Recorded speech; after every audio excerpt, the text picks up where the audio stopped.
आज का डिक्टेशन 100 शब्द प्रति मिनट स्टार्ट होगा 5 सेकंड बाद। स्टार्ट। नई दिल्ली रेलवे स्टेशन पर मची भगदड़ पूरी तरह लचर रेल प्रबंधन का नतीजा है। बताया जा रहा है कि दिल्ली से प्रयागराज के लिए चलाई गई विशेष गाड़ी की उद्घोषणा के बाद भगदड़ मच गई।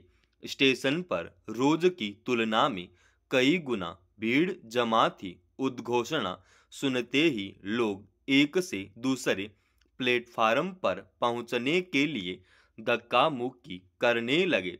इस तरह 18 लोग कुचलकर मारे गए और कई घायल हो गए। विचित्र है कि रेल प्रशासन ने शुरू में इस घटना को ढकने छिपाने का प्रयास किया। जिस अस्पताल में घायलों को भर्ती कराया गया, वहीं भारी संख्या में सुरक्षा बल तैनात कर दिए गए। पीड़ितों के बारे में सूचना सार्वजनिक करने पर रोक लगाने के प्रयास किए गए। स्वाभाविक ही इस घटना को लेकर सरकार पर अंगुलियां उठनी शुरू हो गई हैं। ठीक ऐसी ही घटना पिछले कुंभ के समय प्रयागराज में हुई थी। तब भी एक गाड़ी के दूसरे प्लेटफार्म पर पहुंचने की सूचना दी गई थी और इसी तरह भगदड़ मच गई थी, जिसमें 36 लोगों की मौत हो गई थी। इसलिए नई दिल्ली की भगदड़ कोई नया अनुभव नहीं है। रेलवे चाहे जो भी दलीलें दे, पर इस घटना में उसकी लापरवाही अक्षम्य है। प्रयागराज महाकुंभ की तैयारियां कई महीने पहले से चल रही थी। सरकार बढ़ चढ़कर इसमें लोगों से पहुंचने की अपील कर रही थी। दावा किया गया था कि वहां 40 से 45 करोड़ लोग पहुंचेंगे और करीब 100 करोड़ लोगों को ध्यान में रखते हुए इंतजाम किए गए हैं। 13,000 विशेष रेलगाड़ियां चलाने का दावा किया गया। इसके लिए रेलवे को अतिरिक्त भारी राशि आवंटित की गई थी। यानी रेलवे इस बात से अनजान नहीं था कि महाकुंभ के दौरान उस पर भारी दबाव रहेगा। फिर भी उसने भीड़ पर काबू पाने के लिए कोई व्यावहारिक व्यवस्था क्यों नहीं की? यह समझ से परे है। ऐसा नहीं कि अतिरिक्त भीड़ इससे पहले कभी नई दिल्ली रेलवे स्टेशन पर जुटी ही नहीं। त्योहारों के मौसम में हर वर्ष रेलवे को ऐसी भीड़ से निपटना पड़ता है। तब भी विशेष गाड़ियां चलानी पड़ती हैं। महाकुंभ के दौरान कुछ अधिक लोग जरूर जमा हो गए होंगे, मगर इससे रेलवे को अपने कुप्रबंधन पर पर्दा डालने का मौका नहीं मिल जाता। ऐसी अव्यवस्था नई दिल्ली के अलावा देश के कई दूसरे स्टेशनों पर भी देखी गई। सवाल है कि इस अव्यवस्था और इसके नतीजों की जिम्मेदारी कौन लेगा?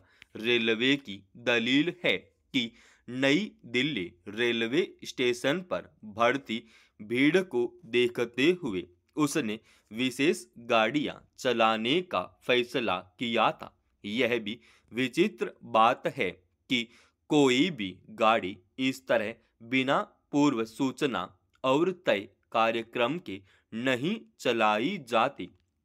फिर उस गाड़ी के बारे में बिना यह जाने समझे उद्घोषणा कर दी गई कि लोगों में इसकी क्या प्रतिक्रिया होगी। जब वहां के प्लेटफार्म प्रबंधन करने वाले देख रहे थे कि भीड़ काफी जमा है, तो उन्हें इस बात की आशंका क्यों नहीं हुई कि भगदड़ मच सकती है? पहले वे लोगों के उस गाड़ी तक पहुंचने की व्यवस्था करते, फिर उद्घोषणा करते तो शायद ऐसी अफरा तफरी न मचती। अव्वल तो उतने ही लोगों को भीतर जाने दिया जाता जितने की गाड़ियों में क्षमता हो सकती है। ये तो सामान्य बुद्धि से भी समझ आने की बातें थी, मगर रेलवे प्रबंधन ने शायद लोगों की जान की कोई कीमत ही नहीं समझी। दुनिया में जैसे जैसे आधुनिक तकनीकी का विस्तार हो रहा है, वैसे वैसे रोजमर्रा की जिंदगी में इसका दखल बढ़ता जा रहा है। जो मोबाइल फोन कभी दूर बैठे दो लोगों के बीच सिर्फ बातचीत का जरिया था, आज वह ज्यादातर कामों के लिए बेहद जरूरी होता गया है।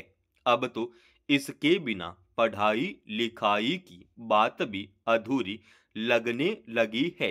मगर इसी के समांतर स्मार्टफोन के अतिशय उपयोग ने एक बहस खड़ी की है कि शिक्षा के लिए स्मार्टफोन पर निर्भरता से क्या बच्चों का मानसिक और शारीरिक स्वास्थ्य प्रभावित हो रहा है।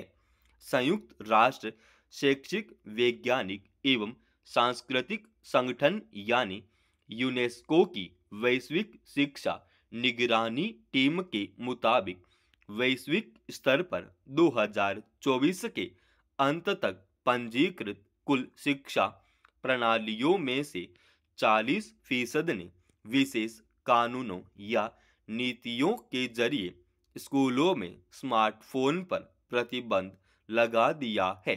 दरअसल शिक्षा के क्षेत्र में स्मार्टफोन का बहुस्तरीय उपयोग का दायरा और असर शिक्षा प्रणालियों में इसके उपयोग को एक तरह से अनिवार्य बनाए जाने की व्यवस्था से जुड़ा प्रश्न है। दूसरी ओर दुनिया के कई देशों में बच्चों की शिक्षा और निजता पर इसके प्रभाव को लेकर अब नई बहस शुरू हो गई है, जिसमें मानसिक और शारीरिक स्वास्थ्य एक जरूरी पक्ष है। ऑनलाइन शिक्षा कार्यक्रमों के दौरान मोबाइल फोन के उपयोग को बढ़ावा तो दिया गया है, लेकिन जब इस मसले पर समीक्षा की गई तो यह उजागर हुआ कि तकनीक एक सीमा तक कुछ संदर्भों में सीखने में सहायक कारक की भूमिका निभा सकती है, लेकिन जब इसका अत्यधिक या फिर अनुचित तरीके से उपयोग किया जाता है तो इसके विपरीत असर देखने में आते हैं। एक अध्ययन में यह भी पाया गया कि इसके इस्तेमाल की वजह से विद्यार्थियों का ध्यान पढ़ाई से भटक जाता है। इसके अलावा स्मार्टफोन के बेलगाम उपयोग की वजह से मानसिक और शारीरिक स्वास्थ्य संबंधी चुनौतियां खड़ी होती हैं। इससे निपटना एक अलग समस्या बन जाती है। इसलिए जरूरी है कि स्मार्टफोन या अन्य तकनीक के रोजमर्रा के जीवन में उपयोग को लेकर एक सीमा तय हो, ताकि यह सिर्फ सहायक बने, निर्भरता और नुकसान का वाहक न बने। समाप्त। दोस्तों, रोजाना ऐसे एडवांस डिक्टेशन के लिए इस चैनल को आप अभी सब्सक्राइब कीजिएगा और आज के इस डिक्टेशन का पीडीएफ फाइल हमने हमारे telegram channel study with HP Swami पर डाल दिया है, जिसका लिंक इसी वीडियो के डिस्क्रिप्शन में डाल रखा है।